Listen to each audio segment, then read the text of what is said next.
Outcomes આવે, ક્યાં તો હેડ આવે ક્યાં તો ટેલ આવે. તો અને એની આવવાની જે સંભાવના છે એ 0.5 એટલે કે 1/2 હશે. હવે આપણે ધારો કે કોઈ બે બોક્સ લઈએ અને આપણે ધારો કે બોલ્સ લઈએ અને એ બે બોક્સના અંદર આપણે બોલ સપોઝ ફેંકીએ રેન્ડમલી. તો એ બોક્સ એ બોલ એ પહેલા બોક્સ કે બીજા બોક્સમાં જશે એની સંભાવના પણ આ હેડ અને ટેલનો જે એક્ઝામ્પલ આપણે લીધો એના એ પ્રમાણે જ આવશે. હવે આપણે અહીંયા બોક્સ અને બોલ્સની વાત એટલા માટે કરી રહ્યા છે કારણ કે આપણે હવે પછી જે આપણે જે મેક્સવેલ બોઝમેન સ્ટેટિસ્ટિક્સ છે, ફર્મી ડિરાક છે અને બોઝ આઇન્સ્ટાઇન છે, એમાં આપણે પાર્ટિકલ્સ ને લઈને આપણે એ સમજવાનું છે. એટલા માટે અહીંયા આ તમને જે સ્લાઇડ બતાવવામાં આવી રહી છે એમાં બે કમ્પાર્ટમેન્ટ છે. બે કમ્પાર્ટમેન્ટ એટલે કે બે બોક્સ છે અને આપણા પાસે 4 ઓબ્જેક્ટ છે. એ 4 ઓબ્જેક્ટને આપણે આ બે કમ્પાર્ટમેન્ટના અંદર ડિસ્ટ્રીબ્યુટ કરી રહ્યા છે. તો એનાથી આપણે સમજીશું કે માઇક્રોસ્ટેટ્સ કોને કહેવાય, મેક્રોસ્ટેટ કોને કહેવાય અને એની ફ્રીક્વન્સી અને એની પ્રોબેબિલિટી. તો સૌથી પહેલાં આપ જોશો કે કમ્પાર્ટમેન્ટ, ધારો કે કમ્પાર્ટમેન્ટ 1 છે, આપણે જે એક્સપેરિમેન્ટ આપણે કરી રહ્યા છીએ એમાં આપણે જે બોલ્સ ફેંકી રહ્યા છીએ તો એવું પણ બની શકે કે પહેલા કમ્પાર્ટમેન્ટના અંદર 4 ઓબ્જેક્ટ હોય. એનો ઓર્ડર અત્યારે ઇમ્પોર્ટન્ટ નથી, એટલે 4 ઓબ્જેક્ટ્સ પહેલા કમ્પાર્ટમેન્ટમાં આવે છે તો અને બીજા કમ્પાર્ટમેન્ટના અંદર ઓબ્જેક્ટ્સ નથી. ત્યાર પછી તો આ એક ઇવેન્ટ થઈ. ત્યાર પછી તમે જોશો તો એવું બની શકે કે પહેલા કમ્પાર્ટમેન્ટના અંદર 3 ઓબ્જેક્ટ્સ હોય અને બીજા કમ્પાર્ટમેન્ટના અંદર 1 ઓબ્જેક્ટ હોય. તો આવી ઘટનાઓ કેટલી બની શકે, કેટલી પોસિબલ છે? તો 4. એ તમને અહીંયા બતાવ્યું છે. એક કોમ્બિનેશન, ધારો કે બી, સી અને ડી ઓબ્જેક્ટ કમ્પાર્ટમેન્ટ 1માં હોય તો કમ્પાર્ટમેન્ટ 2માં એ છે. ત્યાર પછી ધારો કે એ, સી, ડી પહેલા બોક્સમાં હોય તો બી એ બીજા બોક્સમાં છે. તો એ પ્રમાણેની એ 4 ઘટનાઓ બની શકે. અને ઓકે, ત્યાર પછી આપણે લઈએ કે ધારો કે એક કમ્પાર્ટમેન્ટના અંદર 2 ઓબ્જેક્ટ છે તો બીજા કમ્પાર્ટમેન્ટના અંદર બાકીના 2 ઓબ્જેક્ટ હોય અને એ જ પ્રમાણે પછી પહેલા કમ્પાર્ટમેન્ટના અંદર ધારો કે 1 ઓબ્જેક્ટ હોય અને બીજા કમ્પાર્ટમેન્ટના અંદર 3 ઓબ્જેક્ટ હોય. અને છેલ્લી પોસિબિલિટી એ છે કે પહેલા કમ્પાર્ટમેન્ટના અંદર એક પણ ઓબ્જેક્ટ ના જાય, એક પણ બોલ ના જાય અને એ 4 બોલ બીજા કમ્પાર્ટમેન્ટમાં જાય. એટલે ટોટલ તમે જોશો કે અહીંયા આગળ ટોટલ આવી પોસિબિલિટીઝ કેટલી છે? 16. તમે આમ જોશો તમારા સામે સ્ક્રીન ઉપર છે. ટોટલ અહીંયા ઇવેન્ટ્સ જે છે એ 16, એટલે એને આપણે માઇક્રોસ્ટેટ્સ કહીશું. આ ટોટલ 16 માઇક્રોસ્ટેટ્સ છે. હવે મેક્રોસ્ટેટ એટલે શું? તો હવે આપણે લઈએ કે 4 જે બોલ્સ છે એ પહેલા કમ્પાર્ટમેન્ટમાં છે અને બીજા કમ્પાર્ટમેન્ટ ખાલી છે. તો એ એક મેક્રોસ્ટેટ થયું. ત્યાર પછી આપણે એટલે કે પહેલા કમ્પાર્ટમેન્ટમાં 3 ઓબ્જેક્ટ્સ છે, એટલે કે 3 બોલ્સ છે અને બીજા કમ્પાર્ટમેન્ટમાં 1 છે. એવી ઘટનાઓ કેટલી છે? એવી જે માઇક્રોસ્ટેટ્સ છે એવા 4 છે. અને એ મેક્રોસ્ટેટ આપણે એને 3,1 કરીને બતાવ્યું છે. ત્યાર પછી બે ઓબ્જેક્ટ્સ કમ્પાર્ટમેન્ટ 1માં હોય અને કમ્પાર્ટમેન્ટ 2માં હોય. એવી ટોટલ જે માઇક્રોસ્ટેટ્સ જે છે એવા એ 6 છે. અને મેક્રોસ્ટેટને આપણે બે પ્રમાણે બતાવ્યું છે. બેનો મતલબ કે પહેલા કમ્પાર્ટમેન્ટમાં 2 અને બીજા કમ્પાર્ટમેન્ટમાં પણ 2. ત્યાર પછી પહેલા કમ્પાર્ટમેન્ટમાં 1 ઓબ્જેક્ટ અને બીજામાં 3. એવા માઇક્રોસ્ટેટ્સ 4 પોસિબલ છે. અને જે છેલ્લે એ સૌથી પહેલાં જે ઇવેન્ટ છે એનાથી એ રિવર્સ છે. તો એમાં પહેલા કમ્પાર્ટમેન્ટમાં એક પણ ઓબ્જેક્ટ ના હોય અને બીજામાં 4 હોય. તો એવી એક ઇવેન્ટ છે. એટલે ટોટલ આ તમે જોશો તો અહીંયા ફ્રીક્વન્સી તમે જોશો તો ટોટલ 16 ઇવેન્ટ્સ છે. અને આપણે પ્રોબેબિલિટીની ડેફિનેશન પ્રમાણે તમે જુઓ તો પહેલા કમ્પાર્ટમેન્ટમાં 4 ઓબ્જેક્ટ હોય અને બીજામાં કશું ના હોય તો એની પ્રોબેબિલિટી 1/16. પછી આપણે બીજી ઇવેન્ટ લઈએ કે જેના માટે મેક્રોસ્ટેટ 3 અને 1 છે. એટલે કે પહેલા કમ્પાર્ટમેન્ટમાં 3 ઓબ્જેક્ટ હોય અને બીજામાં 1 હોય. તો એવા ટોટલ 4 ઘટનાઓ, એટલે મીન્સ 4 માઇક્રોસ્ટેટ્સ છે. તો એની જે પ્રોબેબિલિટી જે આવશે એ 4/16 હશે. અને એ જ પ્રમાણે પછી ત્યાર પછીનું માઇક્રો સ્ટેટ જે 2 છે એની પ્રોબેબિલિટી આવશે 6/16 અને એ જ પ્રમાણે બાકીના બધાની પ્રોબેબિલિટી તમે કેલ્ક્યુલેટ કરી શકો છો. ચાવડા સાહેબ, તમે જે હમણાં બતાવ્યું એ પ્રમાણે માઇક્રોસ્ટેટ સમજવા માટે આપણે 2 કમ્પાર્ટમેન્ટનો ઉપયોગ કર્યો અને 4 દડાના ડિસ્ટ્રીબ્યુશનનો ઉપયોગ કર્યો. એટલે કે આપણી પાસે 4 અલગ અલગ દડા છે અને 2 ખાનાઓ છે. 2 ખાનામાં જો 4 દડાને અલગ અલગ ફેંકવામાં આવે તો 16 અલગ અલગ પ્રકારે એમનું ડિસ્ટ્રીબ્યુશન થઈ શકે છે. તો આ જે અલગ અલગ પ્રકારે ડિસ્ટ્રીબ્યુશન થયું એને આપણે માઇક્રોસ્ટેટ કીધું, બરાબર કે? હા, બરાબર છે. તો મેક્રોસ્ટેટને આપણે આવી રીતે ડિફાઇન કરી શકીએ કે આપણે જે ગ્રુપ પાડ્યા, આપણે બ્લેકબોર્ડ પર પણ હમણાં ગ્રુપ વિશેની વાત કરી, તો એ જે અલગ અલગ ગ્રુપ છે એ એક ગ્રુપ એટલે કે એક માઇક્રોસ્ટેટ, એટલે એના જે ગ્રુપ બને છે તે માઇક્રોસ્ટેટ છે અને જે અલગ અલગ ઇવેન્ટ્સ બને છે તે માઇક્રોસ્ટેટ, ગ્રુપ બન્યા તે મેક્રોસ્ટેટ, અને મેક્રોસ્ટેટમાં કેટલા માઇક્રોસ્ટેટ છે એ એની ફ્રીક્વન્સી થઈ ગઈ. એટલે કે number of microstates in a group એ એની ફ્રીક્વન્સી થઈ. અને ત્યાર પછી જે પ્રોબેબિલિટી છે એ છે પ્રોબેબિલિટી ઓફ માઇક્રોસ્ટેટ કહી શકાશે. તો આ પ્રમાણે આપણે મેક્રોસ્ટેટ, માઇક્રોસ્ટેટ, ફ્રીક્વન્સી અને પ્રોબેબિલિટી ઓફ મેક્રોસ્ટેટ આ 3 ચાવડા સાહેબ પાસેથી ટેબલમાંથી શીખ્યા. હવે હું એ જાણવા માગું છું કે સાહેબ, આ થર્મોડાયનેમિક પ્રોબેબિલિટી શું હોય છે, એના વિશે કંઈક સમજાવશો? હા, એ આપણે આ જે હમણાં પહેલાં આગળનું જે ટેબલ જોયું એ હવે આપણે સમરાઇઝ કરીશું. તો આમાં જે મેક્રો સ્ટેટ્સ જે છે એકચ્યુઅલી જ્યારે પણ તમારે કોઈ સિસ્ટમ હોય એની તમારે બધી પ્રોપર્ટીઝ આપણે સમજવી હોય ત્યારે આપણે મેક્રો સ્ટેટ કન્સિડર કરતા હોઈએ છીએ, નહીં કે માઇક્રો સ્ટેટ. ત્યાર પછી a given macro state may consist of a number of micro states. એ પણ આપણે જોયું કે માઇક્રો સ્ટેટ આપણે ધારો કે એક કમ્પાર્ટમેન્ટમાં 2 બોલ હોય, બીજા કમ્પાર્ટમેન્ટમાં 2 બોલ હોય, તો એવી ઇવેન્ટ્સ 6 હતી. એટલે મેક્રો સ્ટેટ એક જ હતું, એ આપણે 2-2થી એને બતાવ્યું હતું અને એના અંદર માઇક્રો સ્ટેટ્સ હતા 6. અને probability of a macro state is proportional two thermodynamic probability. એટલે એ જે W છે એ આપણે જે જોયું એ હું આ જે ટેબલ જે બતાવ્યું છે એમાં જે પ્રોબેબિલિટી છે આપણે થર્મોડાયનેમિક પ્રોબેબિલિટી એ આ ફ્રીક્વન્સીના પ્રપોઝનાલિટીમાં છે. એટલે નંબર ઓફ વેઝ તમે જે ઓબ્જેક્ટ આપણે ડિસ્ટ્રીબ્યુટ કર્યા તો એમાં જે નંબર ઓફ વેઝ જે ઘટનામાં વધારે હશે તો એ જે મીન્સ તમને એ W એ મળશે.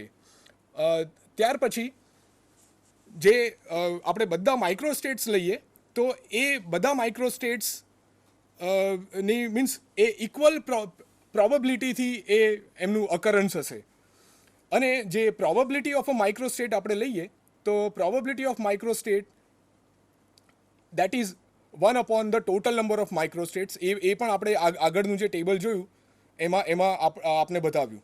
ત્યાર પછી પ્રોબેબિલિટી ઓફ અ મેક્રોસ્ટેટ, તો એને આપણે આવી રીતે ડિફાઇન કરી શકીએ કે number of microstates in that macrostate multiply by probability of 1 microstate. અને એને તમે આ રીતે પણ લખી શકો કે number of microstate in a given macrostate divided by total number of microstates. એટલે આપણો જે એક્ઝામ્પલ હતો આગળનો એમાં ટોટલ માઇક્રોસ્ટેટ્સ આપણા 16 હતા અને એ પ્રમાણે આપણે પ્રોબેબિલિટીઝ કેલ્ક્યુલેટ કરી હતી.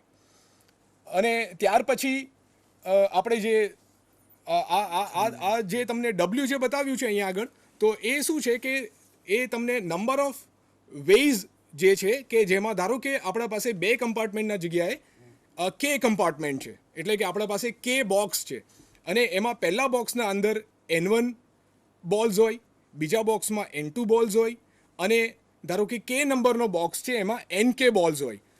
તો એ આપણે કેલ્ક્યુલેટ કરીએ W એટલે કે ફ્રીક્વન્સી, તો એ શાના પર ડિપેન્ડ કરશે?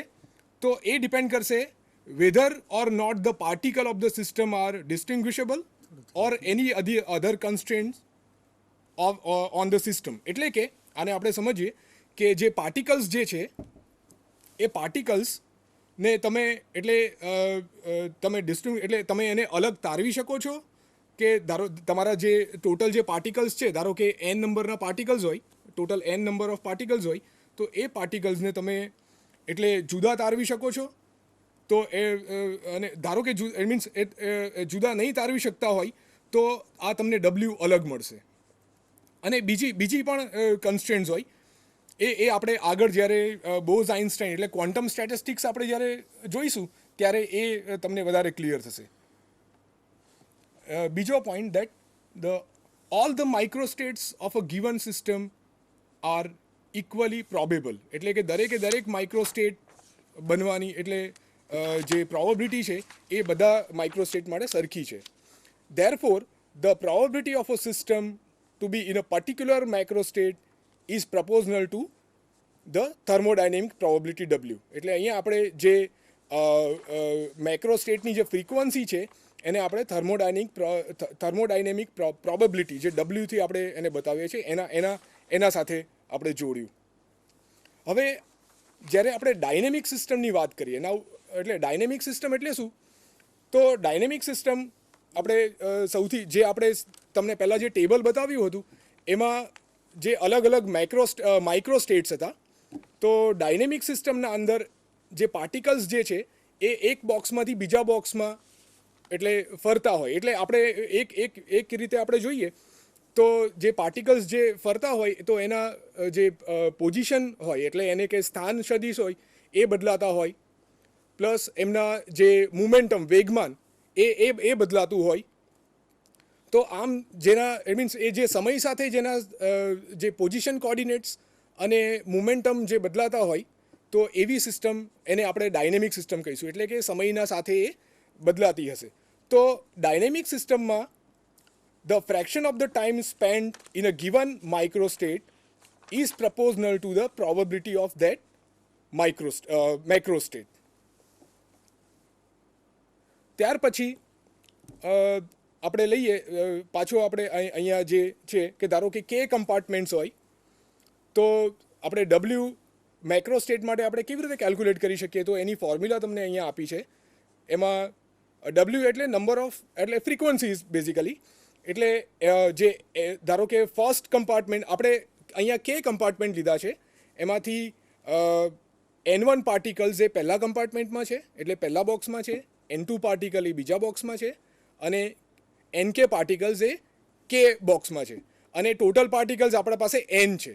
એટલે એની ફોર્મ્યુલા આ પ્રમાણે છે, N factorial divided by N1 factorial, N2 factorial અને આ બધાનો ગુણાકાર આપણે અહીંયા ડિવિઝનમાં લીધો છે. અને આ ટોટલ નંબર ઓફ પાર્ટિકલ્સ જે છે N એ બધા કમ્પાર્ટમેન્ટના પાર્ટિકલ્સ આપણે લઈએ અને એનો સરવાળો કરીએ એ આપણા જે ટોટલ જે પાર્ટિકલ્સ છે એટલો થવો જોઈએ. ત્યાર પછી હવે આપણે થોડું જે આપણો જે પ્રોબ્લેમ છે એને વધારે થોડો કોમ્પ્લેક્સ કરીશું. તો આ જે કે કમ્પાર્ટમેન્ટ છે આપણા પાસે આપણે કે બોક્સ લીધા છે. હવે ધારો કે એ કે બોક્સ જે છે એમાંથી કોઈ એક બોક્સ લઈ લો, એને આપણે એને વધારે પાછો ડિવાઈડ કર્યો નાના સેલ્સમાં. ધારો કે આઈ પ્રકારનો જે કમ્પાર્ટમેન્ટ છે એને આપણે GI સેલ્સમાં ડિવાઈડ કરી દીધો.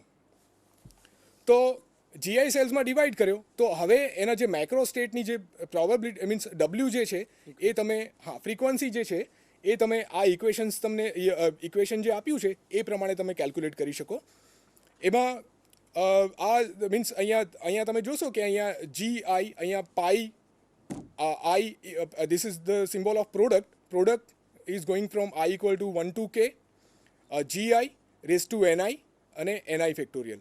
અહીંયા આ જે ફેક્ટર કેવી રીતે આવે છે કે ધારો કે આપણા કોઈ કમ્પાર્ટમેન્ટ છે એમાં NI જેટલા પાર્ટિકલ્સ જે છે અને એ NI પાર્ટિકલ્સને આપણે શું કરી રહ્યા છે કે જે કેથ કમ્પાર્ટમેન્ટ છે એના અંદર આપણે ડિસ્ટ્રીબ્યુટ કરી રહ્યા છે. તો પહેલો પાર્ટિકલ આપણે જ્યારે કેથ કમ્પાર્ટમેન્ટના અંદર આપણે નાખીશું એના અંદર GK જેટલા સેલ્સ છે. તો પહેલો પાર્ટિકલ નાખીશું તો નેચરલી એ જે GK જેટલા જે સેલ્સ છે તો એમાંથી કોઈ એક સેલમાં જવાની પ્રોબેબિલિટી આપણે લઈએ તો એ GI મીન્સ એની શક્યતા જે છે એ GI આવશે. હવે આપણે બીજો પાર્ટિકલ નાખીશું એની પણ શક્યતા સેમ રહેશે કારણ કે પ્રોબેબિલિટી આપણે ઇક્વલ લીધી છે બંને માટે, એટલે એ આવશે GI ઇન્ટુ GI એટલે કે GI સ્ક્વેર. તો આપણા પાસે ith કમ્પાર્ટમેન્ટના અંદર એનઆઈ પાર્ટિકલ્સ છે અને એના જીઆઈ સેલ્સ છે. તો એટલે તમે જોશો કે અહીંયા જે પાર્ટિકલ્સ મીન્સ એટલે આ factor GI raise to Ni આવશે. ચાવડા સાહેબ, આ બધું તમે જે ડિસ્કસ કર્યું એના અંદર આપણે કદાચ એવું બની શકે કે આપણી પાસે કોઈક સિમ્યુલેશન હોય કે જેના દ્વારા આપણે સ્ટેટિસ્ટિકલ ડિસ્ટ્રીબ્યુશનને સમજી શકીએ, એમનું ડેટા મેળવી શકીએ. તો એવું કંઈક આપણા ધ્યાનમાં છે ખરું કે જે તમે બતાવી શકો? તો જરા સ્ટેટિસ્ટિકલ બોર્ડ વિશે આપણે માહિતી આપવી જોઈએ એવું મને લાગે છે. હા, આપણા પાસે અહીંયા એક હું અહીંયા તમને પહેલાં સ્લાઇડ પર હું થોડું માહિતી આપી દઉં કે આ જે સ્ટેટિસ્ટિકલ બોર્ડ છે એ શું છે. તો આ સ્ટેટિસ્ટિકલ બોર્ડથી આપણે કઈ કઈ વસ્તુઓ સમજી શકીએ. તો જે ધારો કે આપણે કોઈ એક્સપેરિમેન્ટ કરતા હોય અને કોઈ ઓબ્ઝર્વેશન લેતા હોય તો આપણે એક સિમ્પલ એક્ઝામ્પલ લઈએ કે તમે એક સિમ્પલ પેન્ડ્યુલમ લો. સિમ્પલ પેન્ડ્યુલમના અંદર ધારો કે આપણે પિરિયોડિક ટાઈમ મેઝર કરી રહ્યા છે. હવે પિરિયોડિક ટાઈમ આપણે મેઝર કરીએ તો અને ધારો કે આપણા પાસે જે સ્ટોપવોચ છે એ બહુ હાઈ એક્યુરસીવાળું છે અને તમે ધારો કે પિરિયોડિક ટાઈમ મેઝર કરશો, તમે એક વખત મેઝર કરશો, 2 વખત મેઝર કરશો, આ પ્રમાણે તમે ધારો કે આ જ વસ્તુ તમે 10 વખત મેઝર કરશો તો તમારા 10 વખત એનો જે periodic time average periodic time તમે જે ફાઇન્ડ આઉટ કરશો એ અલગ અલગ આવશે. અને તમે એનું ડિસ્ટ્રીબ્યુશન એટલે તમે એનો પછી ગ્રાફ પ્લોટ કરશો તો તમને જે વેલ્યુઝ આવશે એ બધી અલગ અલગ હશે. તો એ વસ્તુ આપણે એ કેમ અલગ અલગ આવે છે તો that is because of statistical uncertainties or a random nature of physical phenomenon. Chavda સાહેબ, તમે આજે વાત કરો છો એમાં એક મુખ્ય ફિનોમિનાલી એ રેડિયો એક્ટિવ ડીકે. તો આ રેડિયો એક્ટિવ ડીકેને જો મારે સમજવું હોય તો એમાં સ્ટેટિસ્ટિકલ બોર્ડ આપણને કેવી રીતે મદદરૂપ થાય? અને એક બીજું પણ એક બહુ જાણીતો શબ્દ છે ગોસિયન ડિસ્ટ્રીબ્યુશન. તો તમે જરા બતાવશો કે ગોસિયન ડિસ્ટ્રીબ્યુશન આપણને સ્ટેટિસ્ટિકલ બોર્ડ કેવી રીતે સમજાવી શકે છે? તો મને લાગે છે એ આપણું ટૂંકમાં અને બહુ સ્પષ્ટ માહિતી મળશે. હા, તો સ્ટેટિસ્ટિકલ બોર્ડ એકચ્યુઅલી કઈ રીતનું છે હું આપને બતાવું. અહીંયા આ તમારા સામે સ્ક્રીન ઉપર